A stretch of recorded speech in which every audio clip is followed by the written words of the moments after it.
Madam Clerk. Oral questions by members. Leader of the Official Opposition. Thank you, Mr. Speaker. Mr. Speaker, under this Premier's reckless decriminalization experiment, we've seen record-breaking drug-related deaths and an explosion of violence. In our hospitals, nurses are now compelled to hand out crack pipes and needles and even teach users how to inject drugs into their IV lines. We have businesses profiteering from addiction, exploring business models for the commercialization of cocaine. His public health officer is aggressively pushing to legalize hard drugs like methamphetamine, heroin, and fentanyl, treating them as casually as cannabis. Secret government reports commissioned under this Premier's watch look at market impacts and profiting off of legalization. This radical Premier has consistently championed the legalization of dangerous drugs like meth and crack cocaine and driven us to this crisis. So, Mr. Speaker, British Columbians are tired of this. And when will this Premier finally adopt BC United's policy to end the NDP's catastrophic decriminalization experiment?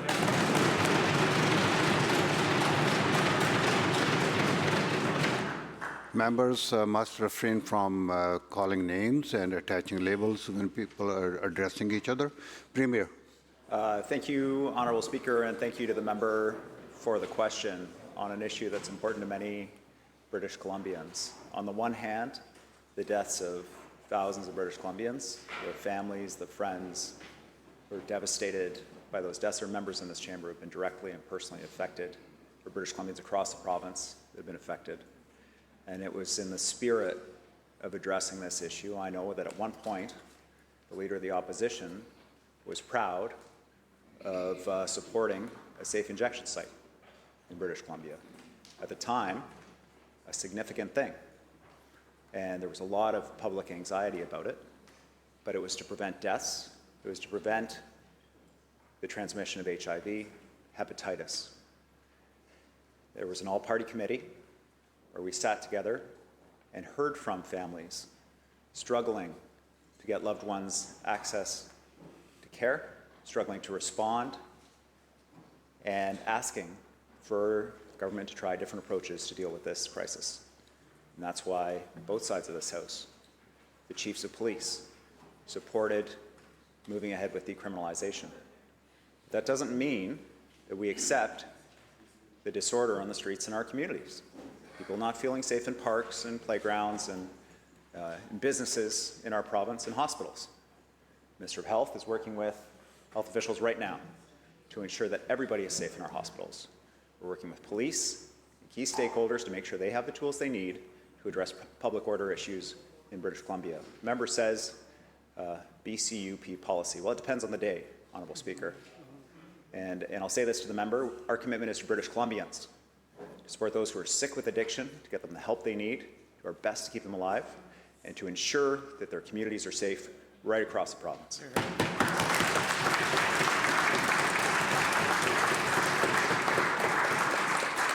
Leader of the Official Opposition, supplemental. Well, thank you, Mr. Speaker. And once again, I'm sure the Premier doesn't mean to mislead the House, but unfortunately he's giving information that he must know by now, because the record's been corrected multiple times, that when he tries to suggest that the official opposition ever supported decriminalization, he knows that's wrong. In fact, we not only not supported it, but we made it very clear to this Premier and his reckless government approach to decriminalization that it wasn't going to work. In fact, it was this Premier and his government that in 2020 had in their own election campaign promise that they were going to fast-track the decriminalization of drugs.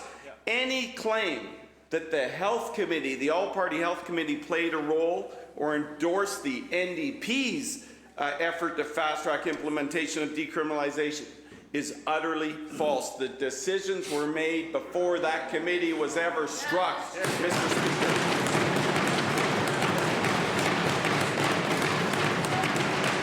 And Mr. Speaker, only in the NDP's British Columbia could you have a situation where you've got an 80-year-old patient lying next to someone smoking a crack pipe, but that's the reality under this Premier and this NDP government. Despite record-breaking deaths and criminal activity, the Premier stubbornly defends his catastrophic decriminalization policy. His push to expand these measures to full legalization of heroin, meth, and fentanyl has deep roots. The Premier once wrote on Facebook, and I quote, you might want to listen to this, and I quote the Premier. Members, the leader of the official opposition has the Premier floor. once wrote on Facebook, and I quote, we're in favor of the legalization and regulation of all currently illicit drugs. End of quote. British Columbians have had enough. After seeing the disastrous consequences of his policies, how can British Columbians trust a Premier who has long championed such extreme views to fix the disaster caused by his reckless and failed decriminalization experiment?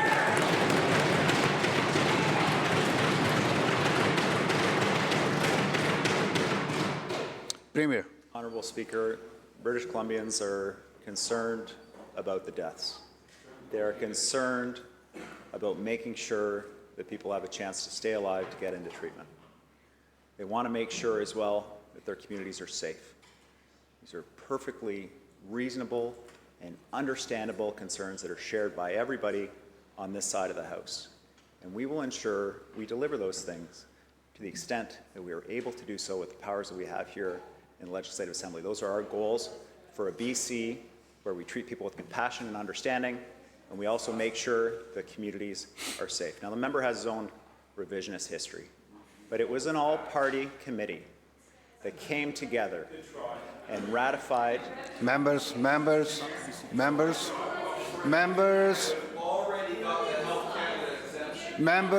be in order. The House Leader and the current House Leader sits beside the Leader of the Opposition, stood in this place and said, we support that. We support that report. It was the all-party committee. Now, I understand that they don't want to admit that. That's okay. But for us in government, we have to work with the reality on the ground of making sure that people are supported in getting into treatment and that Members will communities come to are order, safe. please. We're going to continue to do that work for British Columbians.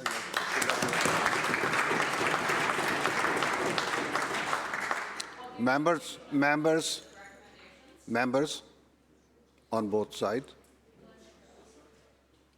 When a question is asked, we expect the other side to be quiet, and when the answer is provided, we have the same expectation from the other side. Please, let's follow it. Member for Kelowna Mission. People are not safe. British Columbians are exhausted. And they're exhausted by this Premier's extreme policies.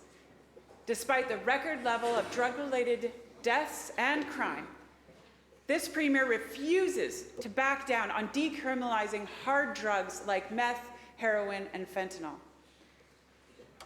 But perhaps he refuses to back down because deep down, he actually wants to go further to full legalization. He told the media, and I quote, "If you want to take your welfare check and spend the whole thing on crack, that's your right," end quote.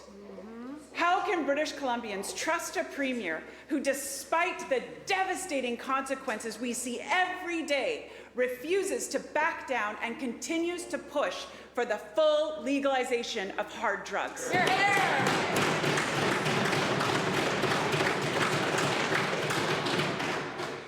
Premier. Thank you, Honourable Speaker.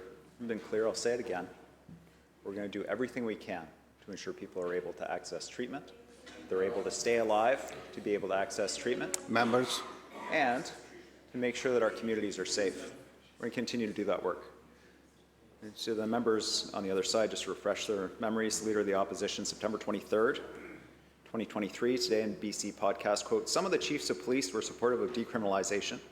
What they were supportive of is not charging people for small amounts of drugs, and I agree with that." The member for Surrey South, February 27th, 2023, quote, "The minister talked about decriminalization, and it has been made clear that all parties had supported decriminalization," unquote. Member for Surrey South again, March 3rd, 2023. Quote, Members, I don't. members will come to order, please. Member for Surrey South. Member for Surrey South, March 3rd, 2023, CBC, quote, I don't want to come across as not in favor because through the Select Standing Committee on Health, we have supported. The NDP will try to tell you that we are backtracking on decrim, which is not the case. We're not backtracking on decrim. We're not backtracking on the need for harm reduction. Does it mean that our party doesn't support decrim or harm reduction? Absolutely not. We do. With our whole hearts, we want to save people. Member for Kelowna Mission has supplemental. Member for Kelowna Mission has the floor. Members.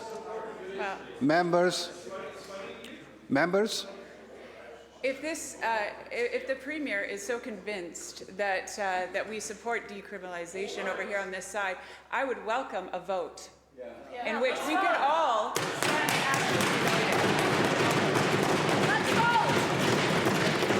Let's vote. And what I didn't hear from the Premier's response just now was actually that he wasn't marching us full headstrong into legalization of all hard drugs. Despite the escalating chaos, the government's public health officer aims to expand and fully legalize hard drugs like meth, crack cocaine, fentanyl, akin to the cannabis legalization. The government conceded it commissioned Dr. Calkins to evaluate expanding this disastrous drug policy, but continues to withhold the secret report, even hiding behind a non-disclosure agreement. Surprise, surprise. British Columbians are demanding that this government adopt BC United's policy to end the Premier's reckless and failed decriminalization experiment. Yet behind closed doors, the NDP is doubling down to legalize and profit from meth, cocaine, and fentanyl. Will the Premier release Dr. Culkin's secret report today and assure British Columbians that not another cent of taxpayer money will be wasted on expanding their failed experiment to decriminalize dangerous hard drugs?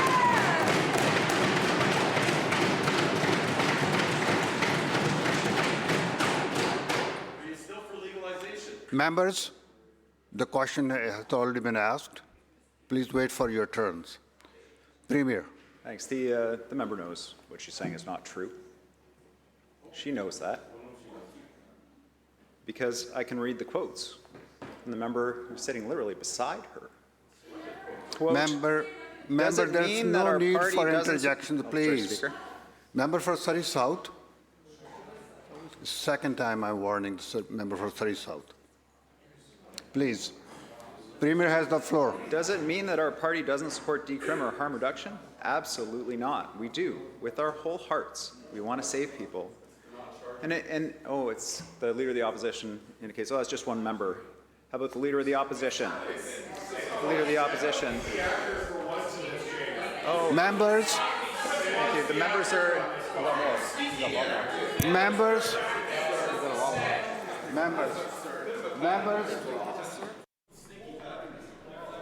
Calm down. Please. Let's wait for the answer. If answer is not acceptable, sure, you can ask next question. But no members, no arguments, members. Member for Kamloops North Thompson, no arguments, please. Premier. I just don't know exactly which quote of the leader is accurate. March 13th in Chinese social media, quote, I have never supported decriminalization. September 23rd, 2023, Today in BC podcast, some of the chiefs of police were supportive of decriminalization. What they were supportive of is not charging people for small amounts of drugs, and I agree with that. It's hard to understand the BCUP policy because it changes week to week to week. If the member wants to be quoted accurately, I'm happy to do that, Honourable Speaker. Members, House Leader of the third party has the floor now. Members, later on we will be complaining that not enough time was given to the opposition for questions. So let's please keep that in mind. Member. Thank you, Mr. Speaker. Today I ask my question on behalf of nature and more than 600 bears and their orphan cubs. The BC Conservation Officer Service is essentially the Environment Minister's own little army, Mr. Speaker. It's a heavily armed service of special provincial constables with unlimited appointments, no constabulary independence, no arm's length oversight. Unlike other constables, under Section 106 of the Environmental Management Act, BC Conservation Officer Service is, quote, under the direction of that minister, end quote. As I learned from the Environment Minister's colleague this week, the only way for the Conservation Service to have basic independence, the basic independence and arm's length oversight that British Columbians expect from people with those unlimited appointments, is for the Environment Minister to ask.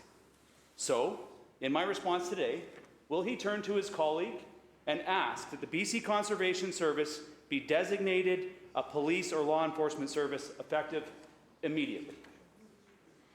Minister of Environment.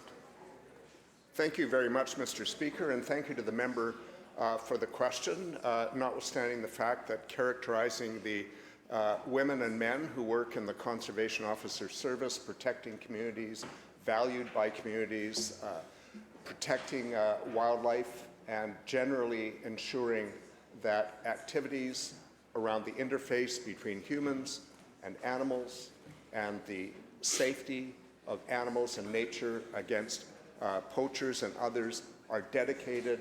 They're the furthest thing possible from a private army directed by a minister. There is a chain of command in the Conservation Officer Service. The Solicitor General, Member. the Solicitor General and I have had many conversations around the appropriate oversight and phasing different bodies into the Police Act since a decision of the courts affirmed that the Conservation Officer Service were in fact, in certain circumstances, a special constabulary. What I will tell you is that the Conservation Officer Service supports the implementation of third-party oversight as a tool to enhance transparency and public trust.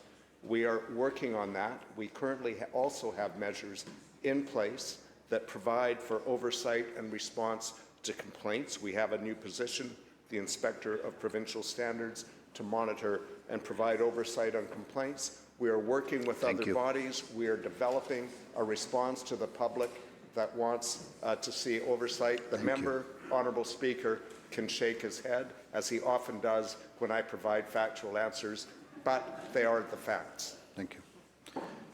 Member has supplemental. The minister knows where the chain of command ends, and it's at his feet. That's where the chain of command ends, and it's unique.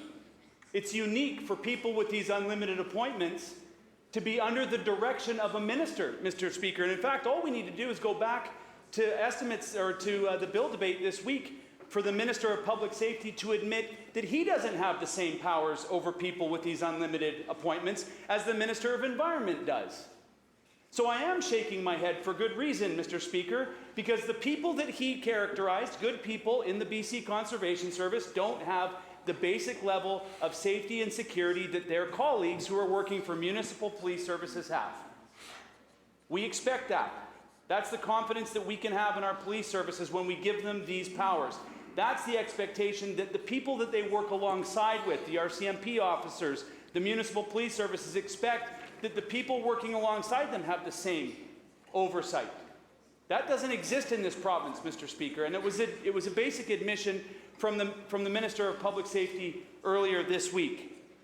I wonder why it is that the Minister of Environment wouldn't want the people who investigate crimes against nature to have independence in those investigations. When was the last time that we saw in this province an environmental investigation lead to charges, Mr. Speaker, of any level of seriousness? I wonder why that's the case. Anyway, look, we can't sell that we've got this exceptional framework, Mr. Speaker, in this province, gloating that we have world-class resource extraction standards, if our nature cops, Mr. Speaker, are the enforcement puppets of the cabinet minister. Question, member. So my question to the Minister of Environment, will he turn to his colleague the Minister of Public Safety, and ask him today, right now, in front of the people of British Columbia, to designate the BC Conservation Officer Service as a police or law enforcement service effective immediately. Minister. Mr. Speaker, it is sad that the member opposite, the House Leader for the Third Party, simply can't hear or comprehend the answers that are given. I have never said I don't support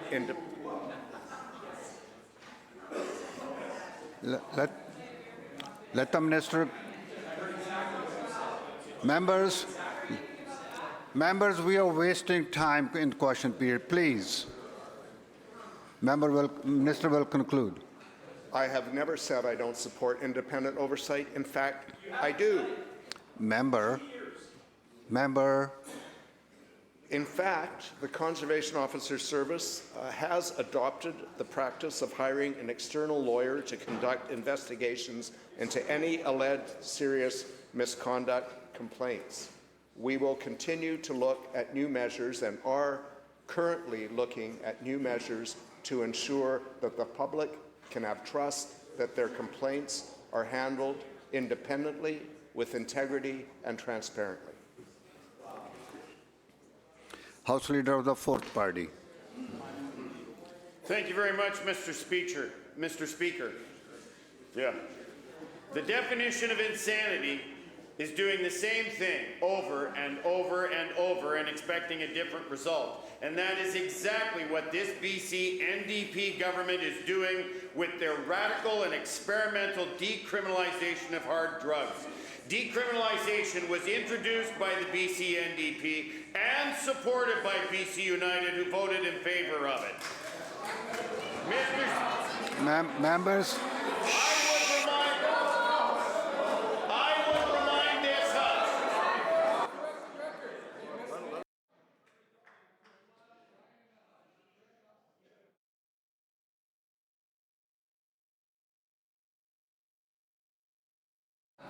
Member will continue. I would remind this House of when the member from South Thompson stood up and yelled, "Of course we support decriminalization," and they got a standing ovation from that team as when he did it. Mr. Speaker, BC has set a record of 2,511 suspected illicit drug deaths since 2023, despite the NDP decriminalization pilot. Jurisdictions like Oregon are now reversing their decriminalization programs because they have figured it out. Decriminalization does not work. Question. When this NDP premier inevitably decides to Question, reverse member. decriminalization, or better yet, when he gets his best Let's have buddy a question, Trudeau to member. pull the plug in exchange for keeping the Liberal NDP carbon tax, will this NDP premier commit to compensating the families of the victims who died as a result of his radical experiment, or will he try to sweep it under the rug? Minister of Mental Health and Addictions. Thank you, Honourable Speaker. The member opposite is right that we lost 2,539 British Columbians last year to an unprecedented public health emergency. And in fact, we have just acknowledged and commemorated the 8th anniversary of the toxic drug crisis, a crisis that not only British Columbians are grappling with, but every single jurisdiction across the country, across the continent, communities who are in the grips of a fentanyl crisis, an illicit drug supply that is poisoned, that is contaminated with high concentrations of vicious drugs that are killing people. That is the context in which we are working to bring every single tool we can to support people who are struggling with addictions, to keep them alive so we can connect them to care, to support their families, to build out those pathways, to support our healthcare workers who are in the trenches day after day trying to match and keep up with the viciousness of organized crime and predatory drug dealers who are doing this to our communities. We are going to continue to do that work. We're going to continue to use every single tool that we can to protect our communities. Member has supplemental. Member. Thank you, Mr. Speaker. The biggest drug dealers in this province are now this government, Mr. Speaker. Member. There is no justification. Member. Shh. Member will withdraw that comment, please. I withdraw, Mr. Speaker. There is no justification for keeping a policy that has endangered so many British Columbians. This is dogma, not science. I truly hope the Premier would reverse course on his radical policy instead of doubling down. Mr. Speaker, the common sense approach of the Conservative Party of BC is to prioritize prevention and recovery so we can get people back to living healthy lives. But it sounds like the Conservatives will have to wait to introduce common sense policies after we form government in October. So in the meantime, Question, member. Question. I will ask the question Question, again. member. Will this NDP government compensate families of victims who have died as a result of this radical experiment of decriminalizing drugs? Minister. Honourable Speaker, this is indeed a very, very serious question. Very serious for the people who are watching potentially these proceedings. Very serious for people who are maybe don't know where to turn for help if they're struggling with an addiction, where they need to reach out and get care. And I want people to know, I want British Columbians to know that we are doing everything that we can to make access possible, to connect them to care, that there are places where they can reach out and get help. This is a terrible scourge that we are experiencing. Our neighbors next door in Alberta saw a 17% increase in mortality last year. Saskatchewan, a devastating increase in mortality there. We know that it is absolutely critical that we work across the whole continuum, that we make those investments in treatment. We have made unprecedented investments to stand up treatment beds, to stand up access. We're going to continue to do that work with our partners. Member for Coquitlam-Millardville. Thank you, Mr. Speaker. Mr. Speaker, on Monday, the Premier extended a Passover greeting, noting the dramatic rise in anti-Semitism. Yet his touted responses, Holocaust education, anti-racism funding, and a racist incident hotline are all long-standing initiatives that have been years in the making. We have a community under attack, and the only thing new that government can muster is financial help to hire additional security. These measures do not address the immediate and escalating threats facing the Jewish community today. And I know that the Premier and the Attorney General spoke yesterday with the Special Envoy for Holocaust Remembrance and Anti-Semitism just yesterday. And I want to know, Mr. Speaker, when will the Premier finally take the rise of anti-Semitism seriously, put a real, actual plan together that specifically targets and combats anti-Semitism in our schools, in our post-secondary institutions, and in the public service? Government House Leader. Thank you, Honourable Speaker. And the member knows that we take racism very seriously. I've shared with the member and multiple times. The member has raised questions around this, the list of things we've done. I won't repeat them again. I can share with the member that April 17th, that we provided $200,000 to the Jewish Federation of Greater Vancouver. I think it's important to note that these dollars are called from the community. Jason Murray, who's the chair of the Community Security Advisory Committee, the Jewish Federation of Greater Vancouver, said this announcement will help provide relief to organizations to provide services to children, seniors, families, and the most vulnerable people in our community. Mr. Speaker, the work we're doing continues. We continue to engage with community. The Premier and the Attorney General also just met with this last week with the Special Envoy for Preserving Holocaust Remembrance and Combating Anti-Racism. And it was important to note that the Special Envoy said BC is leading the country in doing innovative work on reporting hate crimes, works on tackling the scourge of hate and anti-Semitism, Honourable Speaker. So we understand there's fear in the community, Honourable Speaker. We're committed to continue to work with the community to ensure that that people feel safe in our communities. This is something we're committed to. This is not something that we just started doing, Honourable Speaker. This is work that we've been doing since 2017, since we formed government. Member for Vancouver-Langara. Thank you, Mr. Speaker. When the member for Coquitlam-Millardville stands up in this House, as she did to remark upon the Passover statement yesterday and 2-minute statement, you need to hear her. All members of this House need to hear her. She's taken the step to step off and resign from the cabinet. She's taken the step to resign from the government caucus.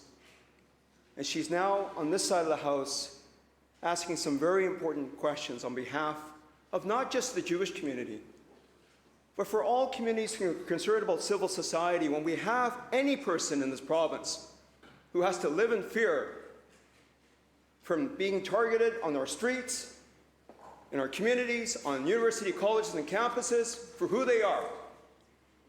And all we hear from this government, from this Premier and this Attorney General who doesn't have the common decency to stand up in this House to address the serious questions that the member from Coquitlam-Millardville has been asking.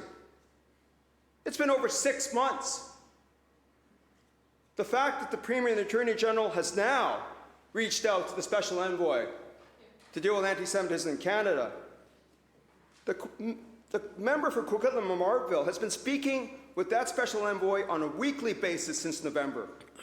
And that member had been leading the charge to address anti-Semitism on university and college campuses with other ministers of education across Canada. Question, member. But this Premier chose to sack her. What kind of action is that? Question, member. Mr. Speaker, we have a community under attack, and all the government can muster is financial help to hire additional security from that attack. This Premier's dismissive approach to evident anti-Semitism with this government and caucus, as Does called out member by have the a member question? of Coquitlam-Millardville, has deeply eroded public trust. Immediate steps should include adopting the IRA definition of anti-Semitism in the law and taking concrete action now to stamp out anti-Semitism in our province that is so pervasive. Member will But any ask steps, question. first and foremost, must be an independent and transparent inquiry into anti-Semitism within his NDP party, the Member. government caucus, and the cabinet. That is crucial. Question, Will member. the Premier commit to these immediate and necessary actions today?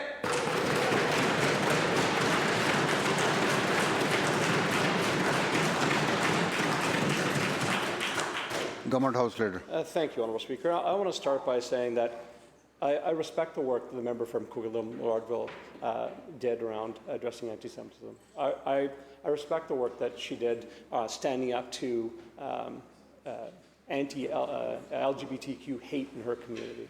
Member knows that. I've said it publicly. I said it on numerous occasions. And member asked questions, and I shared with the things that we were doing, significant things. Special Envoy said that we've made significant steps. We know there's more work to do, Honourable Speaker. But with all due respect to the member across the way, I will not be taking lessons from him on how to address anti-racism or anti-Semitism. I will not. I will not. Honourable Speaker, Members. I can get to you too, Honourable Speaker. Members. Members. Honourable Speaker, this is a party that when they had the opportunity, when they were on this side, you know what they did? They created a quick wins document which said, you know what, how can we take political advantage of people's struggles, Honourable Speaker? That's what these guys did. When we brought, Honourable Speaker, when we brought people, no, this is important, Honourable Speaker.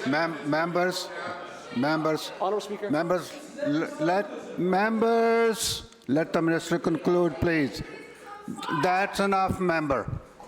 Honourable Speaker, when we brought people who have faced racism in our communities to the chamber, when we introduced the anti-racism legislation, the person who just spoke, you know what he called it in the legislature? Members. He said it's a stunt. He called it a stunt, Honourable Speaker. He called it a stunt. So, Honourable Speaker, let me just end with this. Honourable Speaker, let me end with this. If the members want to will hear the come answer. to order now. Members. Members, please. Let's be quiet for a minute. Let me end with this, Honourable Speaker. We take anti-Semitism, any form of hate against anyone, very seriously. We constantly are pushing back against that. I've listed a whole host of things that we've done Since the vicious attacks on October 17th, we are committed to continue to work to make sure people feel safe in this community. If the member has suggestions, I'm always happy to hear her suggestions. Thank you. The bell ends the question period.